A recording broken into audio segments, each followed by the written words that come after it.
Welcome to Get Your Bell Rung, a pro wrestling podcast. Tonight, we're honored to welcome a true pioneer of hardcore wrestling, a woman who redefined what it means to be fearless in the ring, from her early days at Clarksville, Indiana, to breaking barriers in IWA Mid-South, competing in brutal intergender matches, and taking her deathmatch skills to big Japan Pro Wrestling.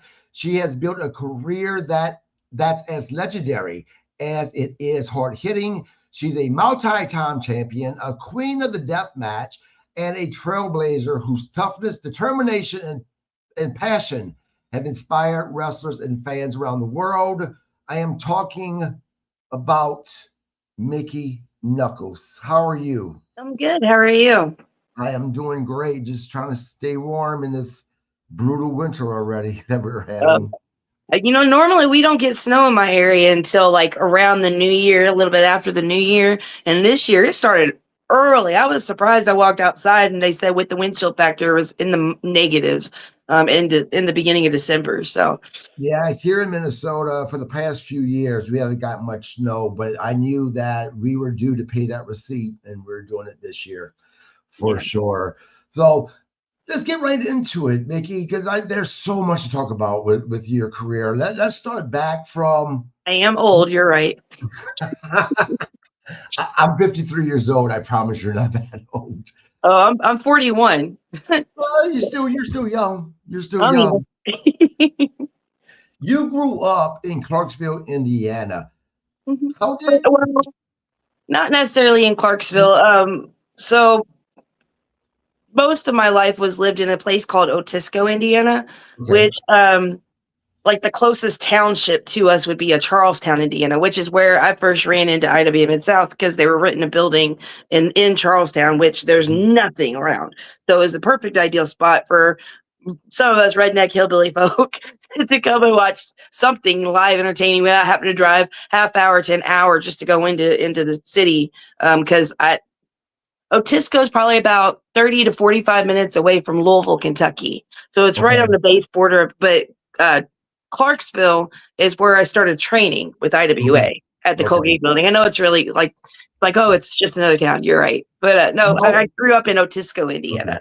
Yeah, I am when I do research people, I'm at the mercy of what I can find through But, are you familiar with Seymour, Indiana? Yes. Seymour, Scottsburg, Sellersburg, all that. Yep. My mother's family was from Madison, Indiana. Okay. They owned the first tavern there. My grandmother worked at the courthouse as a dictation expert or whatever it is. But my grandfather opened the first tavern there. In the early 90s, I lived in Seymour, Indiana. I also lived in Fishers, Indiana, 15 years ago. I almost went to school to college in Hanover, Indiana. Okay. Yep. I was going to go because I wanted to go into social work and doing that type of business because I had a lot of experience as a kid being in the system. And they've got a great program in Hanover, Indiana at that college there. But alas, it was not meant to be. Yeah. Well, that's a great question though. How did you go from growing up in Indiana, wanting to be a social worker, to you ended up becoming a professional wrestler? At what age did you really say to yourself, I want to be a professional wrestler? I mean, talk me through that story. So I was really young. My mother was a single mother of 3, and we didn't see her a lot when she was healthy. She was working on the ambulance and doing double duties, but we had to run the household. And because I was, 1, named after my dad, 2, my mom was told the entire pregnancy I was supposed to be a boy. So she banked on that. When I came out a girl, you would have thought I kicked her puppy and spit in her grandma's eye, Absolutely hated me. But because I was the boyish one out of it, I had to do a lot of the outside chores and things like that. And if my chores weren't like, if we did our chores, we got 1 television program a weekend that we could watch. That's how strict my mother was. And of course, I don't know what my little sister picked. It was some stupid TV show. I wanted to watch wrestling. It only came on in my area on Sunday mornings. So I would in super early. So I'd wake up and go to watch wrestling on Sunday mornings. And my mom would wake up and she loathed wrestling. She hated it so much that she would always make it a point to be out of the house during that program. So she would go yard sailing in the spring and summer, and sometimes in the early fall, antiquing. She'd go hang out with her friends. She'd go to a tanning bed. She would find anything and everything to get out of the house because she hated wrestling. But because I liked wrestling so much, my older sister had just started dating a guy. Dad had no business dating because she was like under 18, and he was in his 20s, but whatever. And he was training to be a wrestler at OVW, and his name was Gorgeous Jimbo. And he actually secured whatever tickets to go watch wrestling at the legendary oh my god, I just blanked, the Louisville OVW. No, it went OVW. It was at the Louisville Gardens. It was there, but I think it was one of the maybe I don't know. Anyways, but I knew some of the wrestlers that I had seen on TV were going to be there. Mind you, I've had a lot of head trauma, and I'm 41 years old. I don't remember what I ate yesterday, let alone exact details from when I was like 7 or 8. But he would take us, and I remember walking in. As soon as I walked in, the ring announcers announcing something, couldn't understand because the PA system was so muffled. But we got nosebleed seats, so we were going up to bleachers trying to find our seat. And next thing you know, he said, "Let's get on to the next action." I did hear that, and a music played, and here comes Miss Texas, Miss Jackie, whoever you want to call her, this beautiful, gorgeous, fucking strong ass black woman walking her way down, and she mad as hell. And I was like, "Oh shit, this about to be good."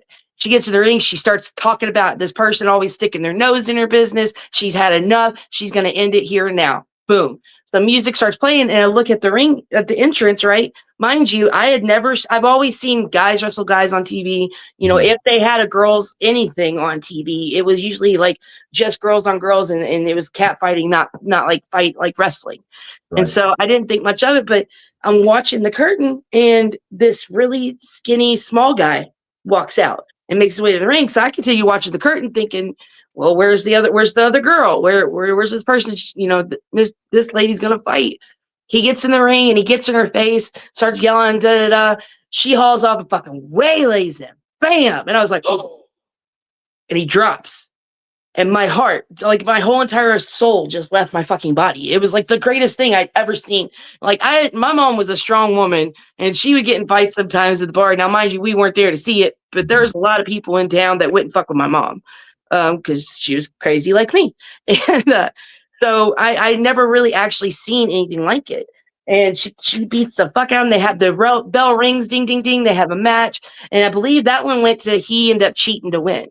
So everybody's, pelting things at him, throwing. And it was like that moment, I was like, I don't know how I can get into this, but I want to do this. It's something I want to do. And of course, because I came from a small town, I didn't know anything about training or wrestling school. I thought it was something like you had to know people, you had to be born into it. My mother's family, part of my family's Italian. So it was like that thought, like the mobster mentality, right, you get into there because you're blood linked.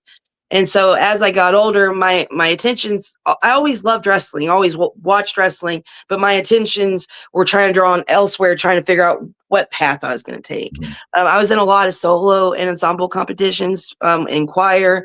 And so I had actually, towards the end of my schooling, obtained a scholarship. It was a partial scholarship to go study opera over in Europe. Oh, wow.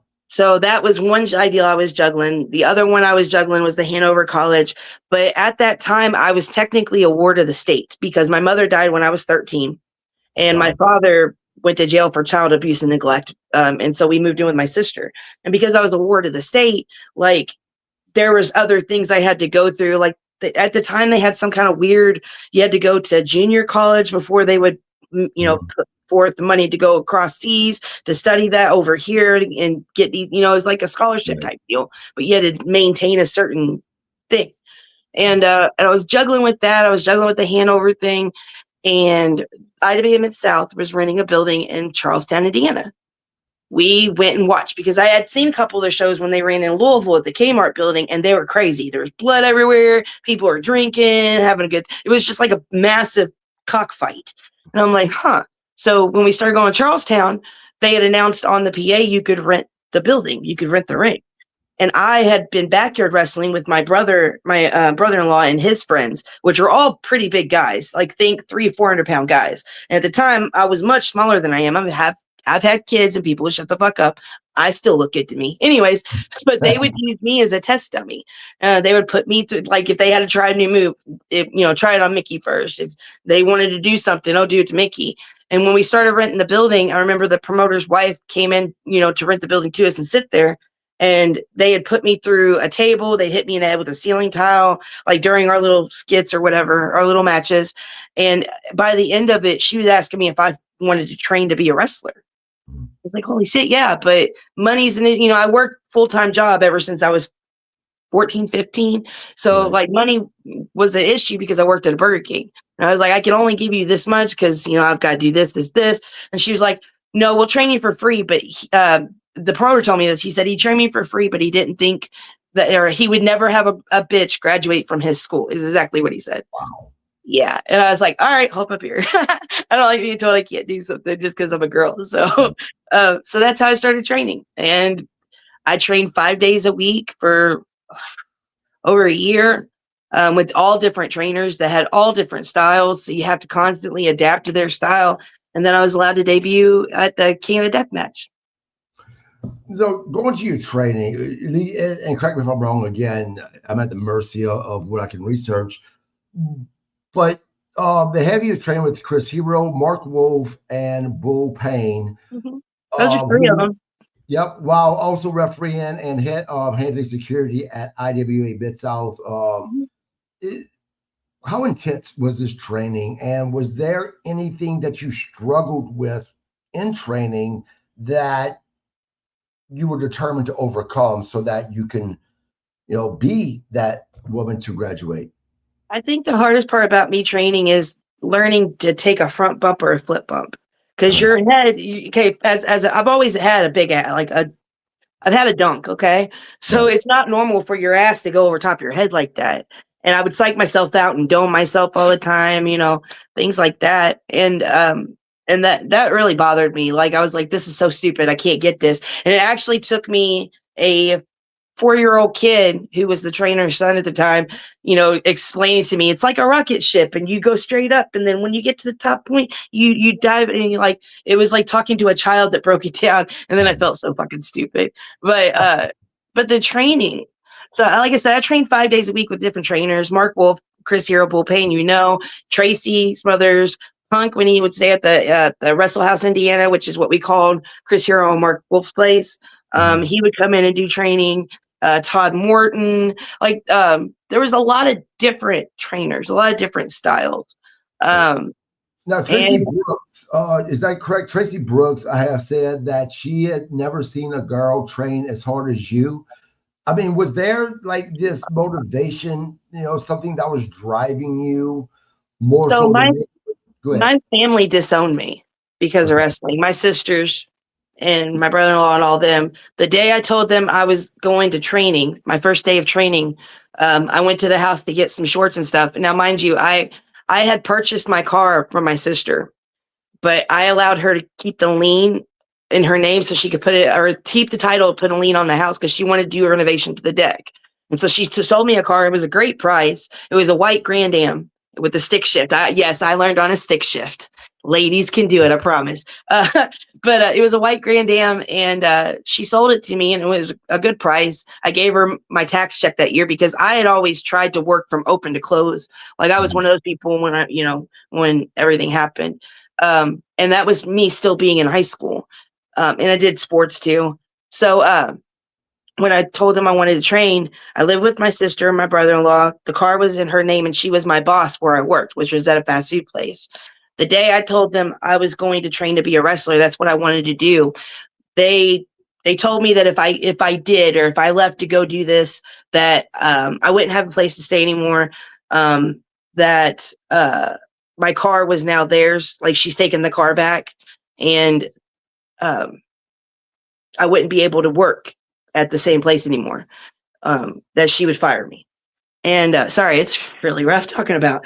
And so it was kind of like the motivation of, I had never had a rebellious stage as a teenager. I always went to school, never really skipped school, never really did anything bad, didn't get in trouble, tried to do all these extracurriculars, worked a full-time job that my sister was my boss. And if she needed somebody to do boiler duty, that's what I would do. If she wanted somebody to come in and open, that's what I did. I thought I had done so good that this is the one thing I wanted for me. And so I had chose it because one, it was just like a siren's call. I couldn't turn it down. It was a golden fucking opportunity to go train and shit. And then the second thing is it really made me upset that something that they knew I really wanted to do, that they'd be so pissed about. And it's not like I'm telling them I'm running off and joining a gang, or I'm fucking, moving to another country and going to be this, fucking hooker in the red light district. I didn't tell them. That's not what I wanted to be a wrestler. I wanted to train. I wanted to do this.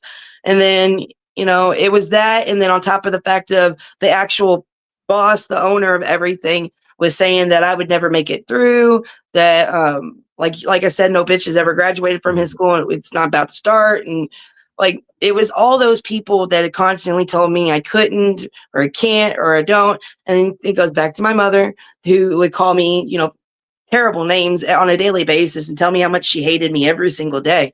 And it's just like, you know what? I'm done. I'm done trying to people please people that aren't going to be pleased by anything I do anymore. I want to do something for me. And so it was that resolve and that determination. And then it started getting to be about, okay, well, I'm being told I can't do this because I'm a girl. It went to death matches too.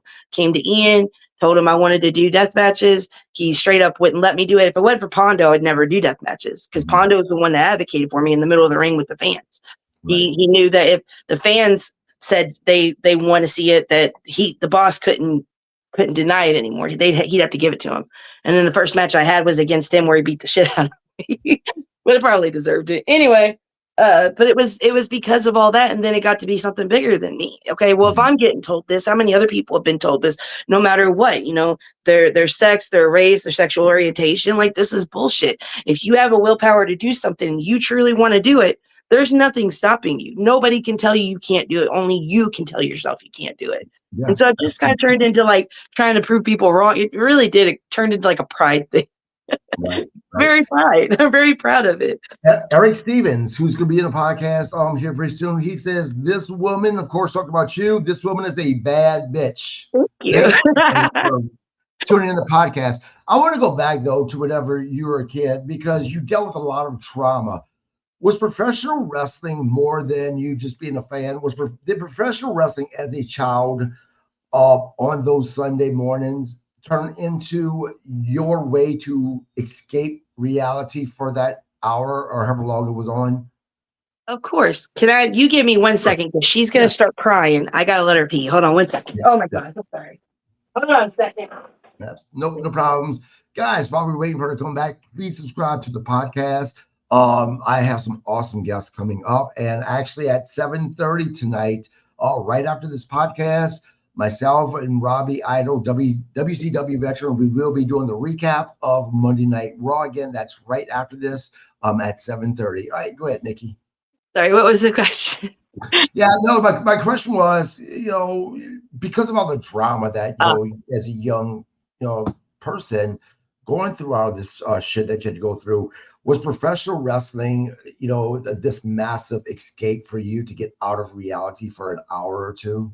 Absolutely. I mean, that's what wrestling is supposed to be. Wrestling is supposed to be you having that person or those people's attention for 15, 20, however long you're in there for. And for that moment in time, they forget about the world. They forget about their boss. They forget about people and things that are pissing them off. And all that energy and all that fucking, that animosity that they feel with everything else gets played out in the ring right in front of them. You've got the bad guy, you got the good guy. The bad guy, you could think of him as your boss, you could think of him as your spouse, you could think of him as your brother, it didn't matter. That was the story, the embodiment of what they were sharing with you. And that was allowing you to process everything that you were going through. And it felt like in a collective, because watching wrestling in person, totally different than watching wrestling on TV, but so is anything. Right. I like going to baseball games and sitting in the stand, having a few beers, eating a hot dog and watching it doesn't matter what team, the ball go or the game go about. Fucking love it. I want to go to an ice hockey game. But it needs to be the minors, what I was told. There's more fights in the minors is what I was told. Anyways, moving on. But it allows you to forget about things just for a little bit. And that's what happened. You know, I forgot that I was the most hated member of my house and was the black sheep of an already black sheep filled family, you know, which is weird when you're the black sheep of people considering them the black sheep. Right. Anyway, it's like the pot calling the kettle black, right? And I think that's what is sometimes missing now.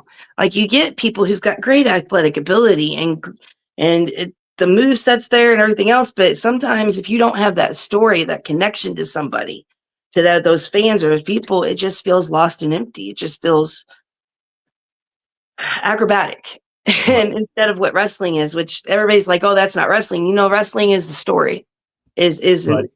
an action story. Right. Absolutely.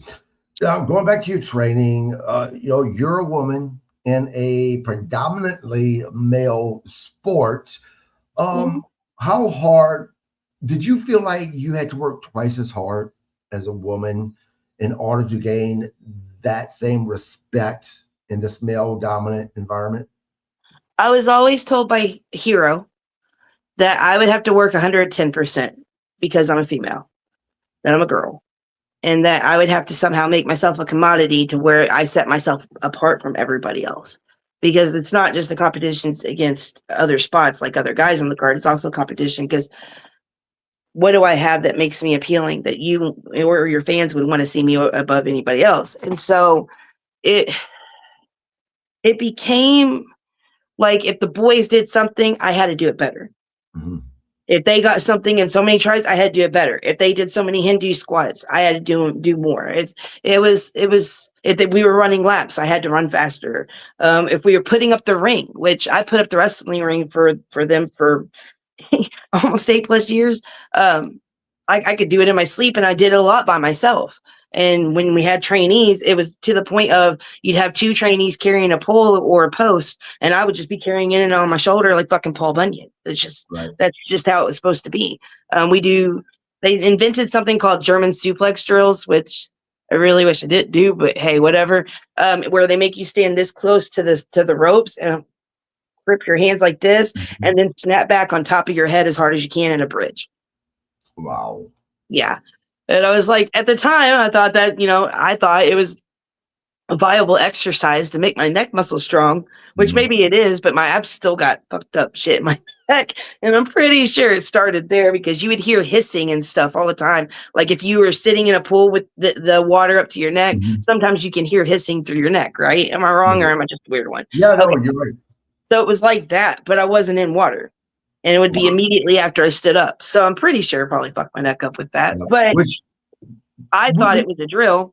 Yeah. Apparently, this was the parlor trick he would show people to show how strong or tough or stupid I was. I hadn't figured that one out. But and that's going to lead to a question I'm going to ask you in a couple of minutes.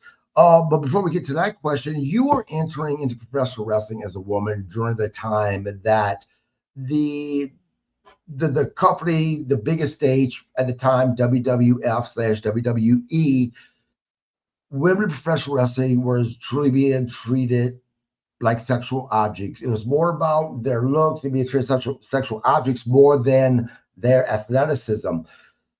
Did you have that fear that people, the promoters, were going to try to put you in that position instead of wanting to feature you as the athletic badass that you are? I'm laughing because I can never imagine somebody looking at me and be like, yes, sex object. It made me laugh. Thank you. I think if I'm being honest, I don't think it dawned on me because I was trained in a class full of boys. There were no other girls. I never trained with other girls, and there was never another girl in our class. I went through chop class, and I was the only trainee that showed up that day out of the class of 5. The other ones decided that was the day they quit. I showed up and took chop class, and I think because I chose to take the harder road, because when I started training, it really irritated me when he said that no girl was going to graduate. It irritated me so much, that how do I explain this? that I told him, well, I mean, I told him to his face. I said, look, if we do this, though, I want to be trained just like the boys. I don't want to be trained like a girl. I want to be trained like a boy. And I think it kind of pissed him off even more. So maybe that's why it was a little harder in the beginning. But I chose to do that because I wanted to be equal. If I was going to do this, I wanted to do and work and try as hard as I could, just like the guys did. That's how bad I wanted it. I didn't want them to look at me and say, oh, well, she's okay for a girl. I wanted them to say, hey, Mickie's a good hand. You should have her on the card. And I set out to do that because that's where I believe that you win the field, is when there's true equality across the board. And you have to take the bad in order to get the good parts. Most people say they want true equality, but they don't. They want the good parts of equality with a little bit of struggle to say, hey, I went through this to get here. If you want true equality, you got to eat shit sometimes. Like, life's going to hand you a bag of dicks. You gotta figure out what you're going to do with them, right? And that's what I wanted. I wanted to take the harder path because I knew in the end, if I could pull this off, if I could do what I set my mind to, and I'm pretty stubborn, I'm a Taurus. I am a Taurus. But I knew that that's what I was going to do. And then come hell or high water, the devil and the angels weren't going to stop me. And I think it's because I did it that way. You know, I wasn't even allowed to date the first 2 or 3 years I was in the business. There was like a rule set against me, and everybody knew the rule. And then, like, I wrote about it in my book when I first started dating. I was pretty much pimped out, but not really pimped. I mean, it's a weird situation. Anyhow, but that's in my book. But I think it's because of the way I did. And I'm not saying there's anything wrong with matches like that. There's a time and a place for every fucking thing. And I get that. And, you know, Bull Payne was the one that taught me that. There's a time and a place where this makes sense and this is fine and da-da-da. And there's a time and a place when people like me, or matches that I do, that you can make it make sense and have a good time, and everybody, because it's all about entertaining. What we do is all about the entertainment factor, and we throw in some violence and some craziness, and here we are, you know? And I've come to appreciate that. And I don't, if that's the match you want to have, dude, have you seen my matches? They're so hypersexualized. It's awesome because I'm like a 14-year-old boy in a 41-year-old woman's body. That's where my brain is at this point in my life. But I never felt like, I mean, I felt like it was harder for me when I went, because there wasn't a lot of girls coming in the area. There wasn't, and the girls were more expensive because they were so few and far between. And I would just luck out by having my gear be in the right place at right time for the whole first year I was wrestling. Somebody wouldn't show up and like, hey, Mickie, hey, Mickie, we're going to have you do this. We're going to do that. I got to wrestle Jimmy Jacobs. I got to wrestle Too Cold Scorpio like that. I got to wrestle Axel. I got to wrestle Ballswell. Like, I had so many fucking people that I got to work with that you wouldn't think a girl from Indiana in the early 2000s we get to work with, but I did. And I think it's because I approached it as, all right, this is what we need to do. And I listened, and I was very humbled by the whole experience, because it is a very humbling fucking experience. You've got these giants of industry in this motherfucker, and they're telling you what you did wrong, what you could do better. Tracy Smothers was the best at that, though. He would always start with what you did wrong. You're like, hey, man, I saw this. He said, however, I liked when you did this. I like this. And Tracy was the best about breaking you down and then building you back up, telling you what you made a mistake on, but focusing a lot on your strengths and positives. And I think I also was blessed with having people like Tracy in my corner, JC Bailey. I came up with Drake in them. I've been a baby in this business with some people that were in their prime. And so I think I was very blessed with that too, because they treated me like I wanted to be treated, or like I needed to be treated. They didn't treat me any different. Right. And I will always be appreciative of that. I think I had there was some bad, there was a lot of bad, but I'm very blessed by the experiences I had with a lot of different trainers, a lot of different people coming up when I did. There not being a lot of girls to look at. Like, I remember the first time I met Sherry Martel, and I rode in the car with her just to pick her brain, and holy crap, talk about an eye-opening experience. I'm not going to tell you what we talked about, but there's a reason I'm hypersexualized right now, because what she said is now clicking and making sense. So yeah, no, but I do feel like there's probably some people out there that feel that way or feel objectified. when they just wanted to be named a wrestler and they went about it a different way, or life dealt them a different set of cards and that's the style of match they wanted to do and stuff. I understand that. I'm not judging it. I'm no kink game or kink shame in my game. That's what we're good. So, but I want to talk to you about your debut at King of the Deathmatch in 2003. But before I do that, I think we need to talk about, so it can make sense, why death matches. What got you into these, into these particular type style matches? Well,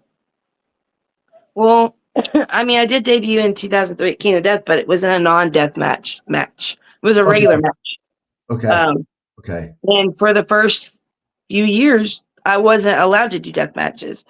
Okay. I would always set them up. I'd watch them. I'd watch this, like the violent story being told and how deathmatch fans react differently than normal wrestling fans. It's just a different electricity, a different energy. And then I got to thinking about, this path I'm on, the whole, you can't do it because of this, you can't do it because of that. And what Hero said about making myself a commodity, making something different about me than other girls. And I was like, well, I know I got a high pain tolerance. I know I can do some dumbass shit. And I know I can have a good time and tell a story. So I want to do this. I wanted to go to the most extreme of what I had chosen to do, to say that even if it's a rough path, even if sometimes you lose its sight in the fucking distance, it's still there. There's still a path there for other people to follow, or to know that it's possible, that they can get there. But this is the shit you might have to go through. And that's what I did. I begged and pleaded, and I was told no, what I'll do, this, that, the other. I honestly think it was because somebody would have gotten too jealous that I was probably better than they were. But that's egos. And that's not me saying it, but that's something that has always been told to me. Go ahead. Go ahead. No, I was going to say, let's talk about this debut, because you brought something up that was interesting. You're talking about this particular move that they were having you do. You thought it was to, make your neck stronger, but you felt like you had injured your neck. Yeah. From the research I came up with that it said that at your debut, King of the Deathmatch in 2003, you ended with a neck injury. Is that correct? Well, I mean, after the match, she had picked me up and went to powerbomb me in between two chairs, and my head was on the one side, like it wasn't anywhere like in the middle of it. And I got knocked out earlier because if you watch when we're doing four exchange, she catches me with a straight elbow right to my, like right here. And it dislocated my nose and it tore that piece of skin that connects your lip to your gum. And it knocked me clean the fuck out. So the rest of the match after that, I was on autopilot, which kind of proud of myself for my first match. I was able to do that. But I guess after the match, she went to powerbomb me and dropped me where my neck was on the backing of the two chairs, and my legs were straight up and down. Okay. And when she had done that, I collapsed. But I think me being out anyways, I came back out 4 matches later. I was still kind of like loopy, because I came to you a couple matches later. I was like, hey, did I have a match yet? And they're like, stop asking that. And I was like, I didn't know I asked it. I didn't know. How was it? He's like, I swear to God, like Corporal was mad. He's like, I swear to God, Mickie, if you don't shut up, you've asked that now like 20 fucking times. And I'm like, oh, my bad. They're like, can you ref? I was like, I guess I can count to 3, here we go. But now, do you think though that, the neck injury that you suffered at your debut, the original neck injury from those exercises they had you doing, do you think they're tied into one another at all? Well, I don't know. I didn't go to the hospital. I don't like hospitals. I hate hospitals. I will try my damnedest never to go to a fucking hospital. And I used to work at a hospital, but when it comes to me being hurt or sick or anything like that, I really try not to go. When I almost died from the infection on top of my head, I flew from Australia to Texas 16 hours and got sick.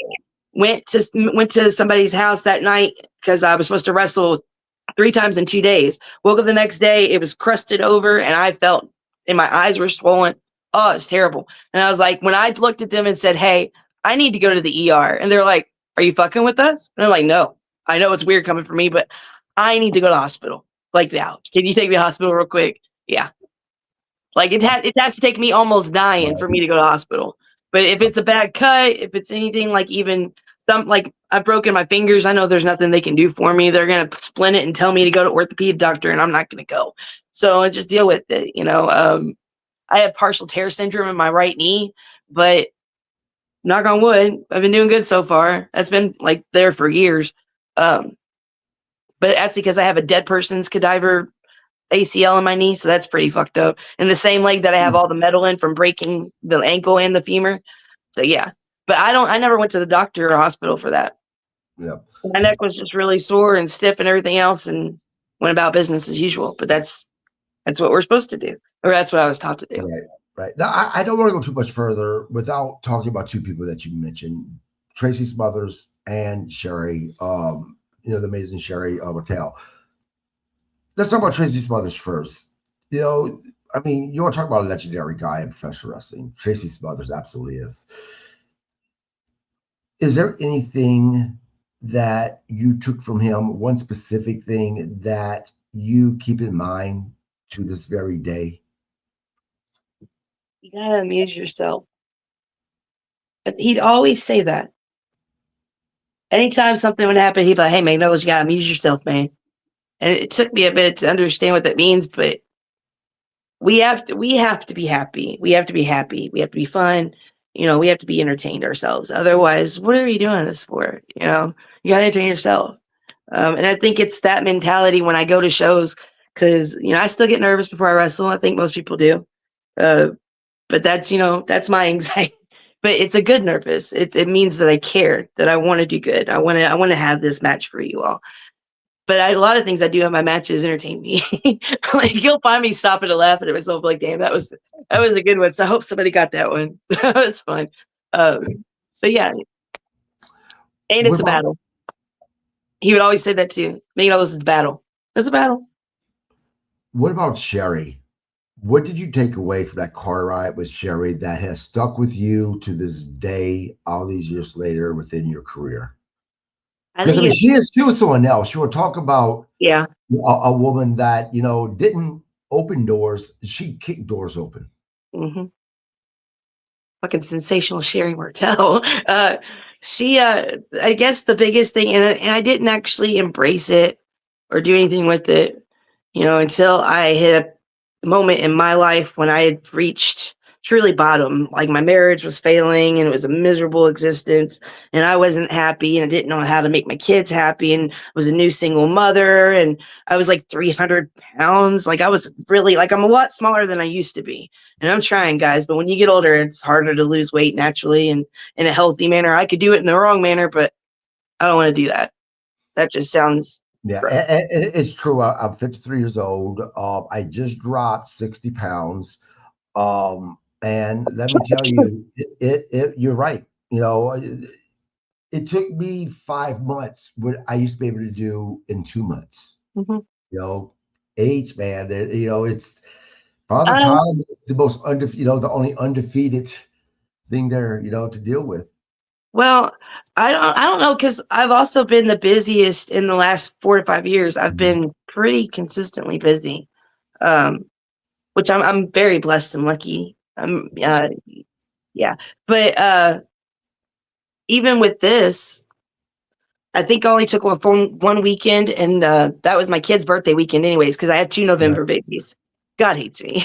He gave me 2 November babies before Christmas. So it's like always the most stressful time of like, all right, when am I going to get them Christmas? When am I going to, and then maintaining house and yeah, but I don't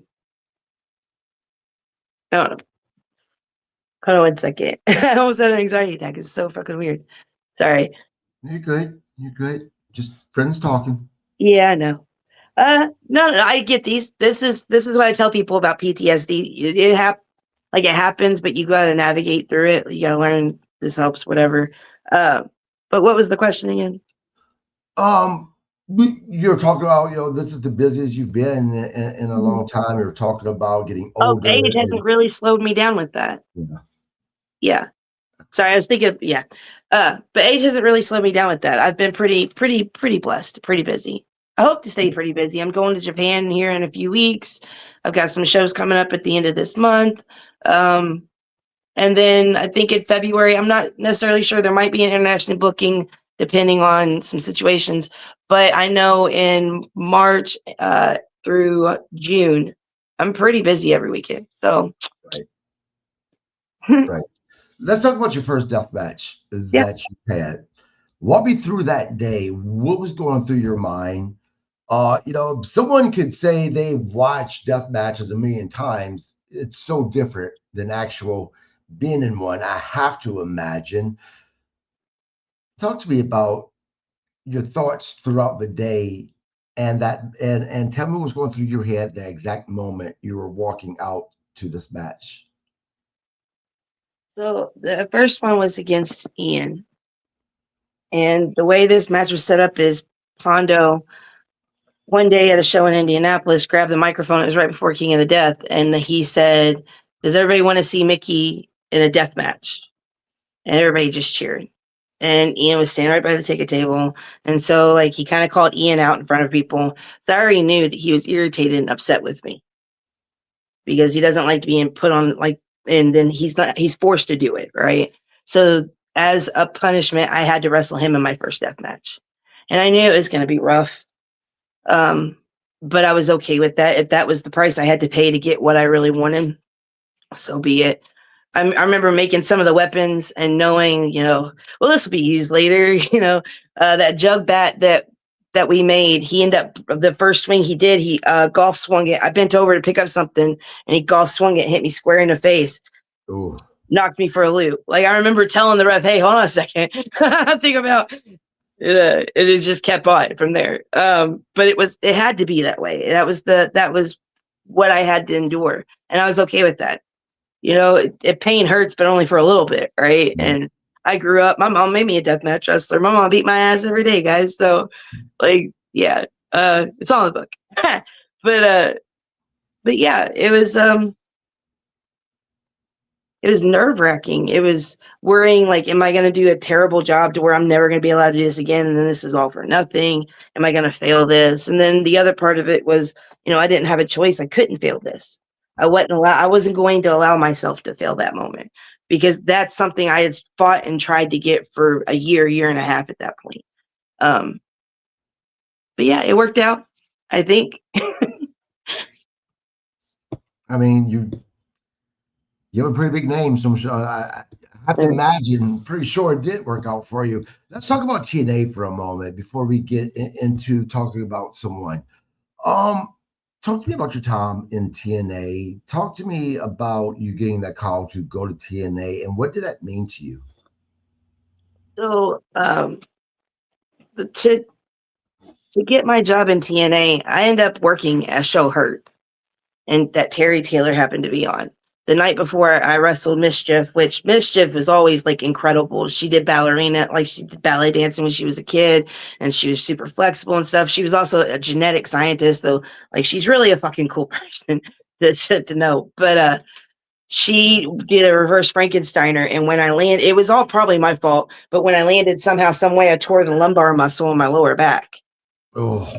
And I remember being miserable going to the hospital driving, but I couldn't get my right foot to do, so I had to have my left foot do the gas and the brake. It was so fucking weird. And I was going through from, I think we were in Milwaukee the night before, and then went to Chicago the next night. And I wrestled for Ed Schumann's group.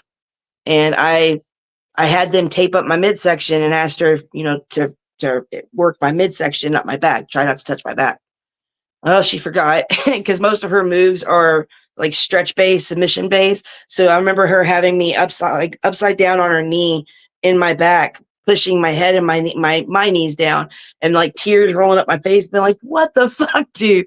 And then I get in the back, I tear off the tape and I lay flat on the floor because it's really fucking cold in there. And I see just the shadow because there's light. And he said, "Hey, what's wrong with you?" I was like, "Nothing, I'm fine." And he's like, "No, tell me what the fuck's wrong with you." And I was like, "Dude, I'm okay." He's like, he's like, "Are you hurt?" And I was like, "Look, it's just a torn muscle. It's fine. You know, I'll be fine. The cold helps." Just a torn muscle, not a big deal. Just 2 weeks later, I get a call from TNA asking if I wanted to come in because Terry Taylor that was talking to me. And so when I went in, I thought it was just fake. I thought somebody was ribbing me. I was like, "Hey, can you give me a call back? You know, I'm not near my house right now. Let me write down this information, blah, blah, blah." Right. And I called them right back immediately when I got a pen and paper, and it went straight to the office. I was like, "Holy shit, it's fucking TNA." And then I showed up and I was like, "I don't feel like I belong here." It was so surreal. It's a lot of hurry up and wait. You hurry up and you make sure you're readily available. So I would get bored, but I would make friends with everybody because, everybody's got I'd walk up to security, just hang out with them for the longest time, or walk up to the ring crew or sound and production. And a couple people snuck me out to take me to the Universal Studios right there. And let me ride some rides and stuff. And then we were getting ready to get on this one ride, and they were like, "Has anybody got eyes on Mickie Knuckles?" And I was like, "Oh, that's me." We gotta go. So we drove the little golf cart back and got back. But it was exciting, nerve-wracking, and stressful. It was a lot for being in that environment and not really being explained a lot of things, because a lot of things didn't originally go through me for the agreement. It all went through my head trainer, boss person. And so I didn't know a lot of the ins and outs. I just knew to show up here and wrestle. And that's what I did. And then right before I went out, I hear them doing the announcements and they say Moose Knuckle. And I was like, "Did you get somebody new? Is that supposed to be? I don't want to go out if it's not supposed to be me and get in trouble." They're like, "Go, go, go, go, go." So they push me through the curtain, right? And it dawns on me, because when I was filling out my legal paperwork, they asked me for my shoot name. Well, my shoot name's Mickie Lee Knuckles. That's my name, Mickie Knuckles. And they were like, "No, we need your shoot name." And I'm like, "That is my shoot name." And they're like, no, the birth name, the name you were born in. I was like, "That's my name. I promise. I swear to God." Well, they can't copyright your legal name. Right. So because I had the M on one side of my shorts and the K on the other, and the knuckles and brass knuckles on my ass, they just call me Moose Knuckle. And then the secondary dawning was, I was like, "Oh shit, I think that's a male camel toe." Yes. It's like, "All right, deal, bet, I'll run with this." The funny thing is after the show, I was in the car with Disco Inferno, Terry Taylor, who's Red Rooster, and Scott DeVore. And Disco Inferno said something about, "Oh, this is the car of the terrible gimmicks," or something. I was like, "I don't care, it's a job, but I will run with this." But yeah, no, Jeff Jarrett was super nice to me when I first met him. I got off the they had to bus me or something. And as soon as I got off, he was there, and he was like, "Hey, I heard a lot of good things about you." And, I knew AJ because Ian had brought him in. I knew Homicide and Hernandez. And, I knew a lot of those guys from being around him a lot with IWA. And he was like, "Yeah, I heard that you could take an ass whooping." And I was like, immediately I'm thinking, "All right, I'm the jobber. That's cool. I can deal with that." Right. And he's like, "Well, I heard you can give it back as good as you get." And I was like, "If that's what you want me to do." And then it was just all from there. It was so easy. I did a promo, and Kurt Angle was right there, and it was just one line: "I hate bimbos." But I did it in one take, and they were like, "That's good. I don't think we need to do it again." And Angle's like, "You're really good at that." I was like, "It was just one word. I hate bimbos. I don't just one thing, He's like, no, that everything, the angle, the acting, blah, blah, blah."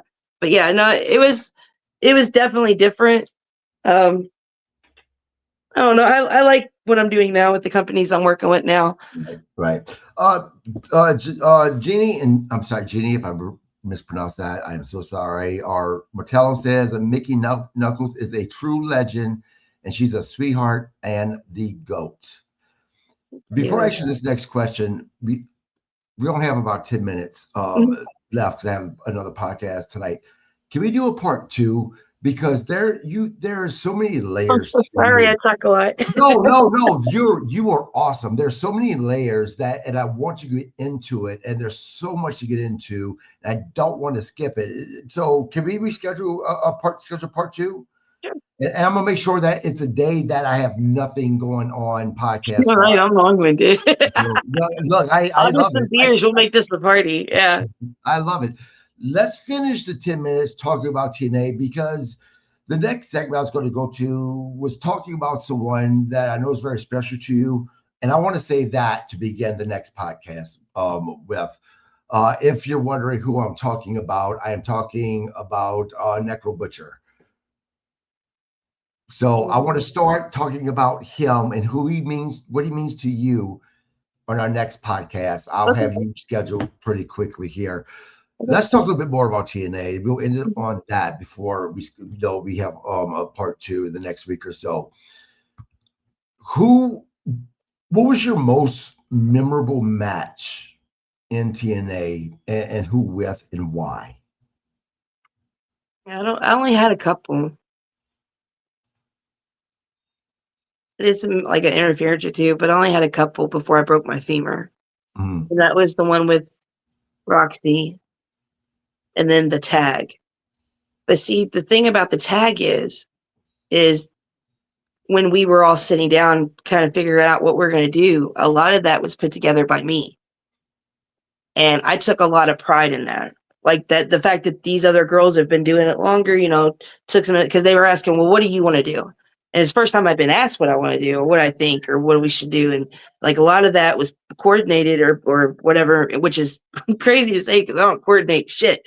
But a lot of that was directed by me. And that's something I'll always be proud of, was that trust that they gave me, that ability to say, hey, what about, and then them thinking, okay, let's do that. That sounds like a good idea. Being validated in that way by people, who were more experienced than me, who had done this longer than me, had, way more TV matches at me at that time. So, yeah. Yeah. Talk to me about that injury, your femur. That sucked. Just snapped it right in half. It was a perfect storm. I had an injury prior to that with that Roxy match. The grocery cart, when I went running, it got cut up on the mat, and I ran into it as it ricocheted back and hit me right in the femur. So I had a big black bruise there. But I thought it was just a thigh bruise. And doctors, told me afterwards that might have been like what was the start of the perfect storm of that, because your femur is like the strongest, biggest bone in your body. And when I came down, I'm thinking I'm a much bigger girl than Sarah. It was against Sarah Del Rey. And I didn't really want to I don't dive. It wasn't even my ideal dive. I was told I had to dive because we were the first all-girl main event of that company, of any card. And I was told it was that, whatever. And yeah, I don't like, every time I do something high, I get hurt. I just know where my limits are, and I don't like, I'll do it. Like even at TOD, like you started climbing that damn scaffold, I was like, son of a bitch. Hey, fuck. All right, I got my wheels filled out. Okay, let's just pray for something to get nothing broken or knocked out. Oh, TOD one year, I got knocked out so bad they did the smelling salts for like 10 minutes, and I wouldn't budge. And then finally I came to and just set up like a zombie, and they were like, what? And I was like, no, I'm good. I don't remember none of this. They said I got out of the ring, was shaking everybody's hand, going, thank you for coming. Yeah. How many times? Well, real quick, to go back to Jeannie Martello, she says, I wish I had those shorts, but I know she sold them, and the guy who bought them had an interesting plan for those shorts. Do you remember Mickie? Yeah. You got to share the story. Oh, okay. So this guy kept asking me dimensions, the green shorts. I know it's just yeah. Wanting to know the dimensions, the size, everything else. And my curiosity got the better of me. And I learned real quick, some questions should not be asked if you're not ready for that answer. And apparently he was trying to make sure that they were going to fit his girlfriend. So, because he wanted to have sex with her, like fuck her from behind while she was wearing my shorts. Because he had the same style, like same color hair, same length as mine at that time. And I was like, okay, touche. I asked. That's on me. Jeannie also said that Mickie knows who I am. I met her in Pittsburgh a few times and message her all the time, and I still have your black and white boots.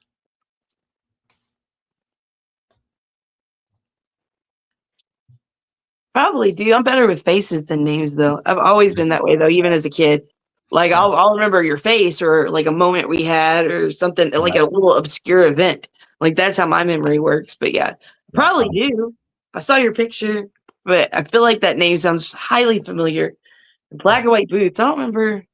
I might have had black and white boots one time. I don't know. So, twice now I heard you talking about you being knocked out. How many times have you been knocked out I in the don't know. ring? Wow, that many times, huh? I just stopped counting. It was like, I know how many. Like they found scars, but for the most part, my brain's pretty healthy. I have moments, but most of that is contributed to I've got CPTSD real bad, and some anxiety and stuff. But wrestling's like a good outlet. I get to be me in wrestling. So Right. You know what? We're going to end it on this because this okay. is a good spot to end it. When after we go off air, stay right there. Don't exit out so I can get you back on, so I can get you on the schedule really quickly. Because I want to have you back on here. Because like I said, there's so many layers and depth to you. There's still so much ogre. to talk about. I'm like an ogre. I have layers. Layers. Yeah, I can't tell you how much I've enjoyed our conversation. I'm looking forward to part two. Guys, please subscribe to the podcast so you don't miss part two with Mickie Knuckles. I will be back with Robbie Idol in about 30 minutes as we're going to be doing the recap of Monday Night Raw. Did we like it? Did we love it? Did we hate it? Join us to find out. And be watching out. Find me on Facebook, Kg Landry.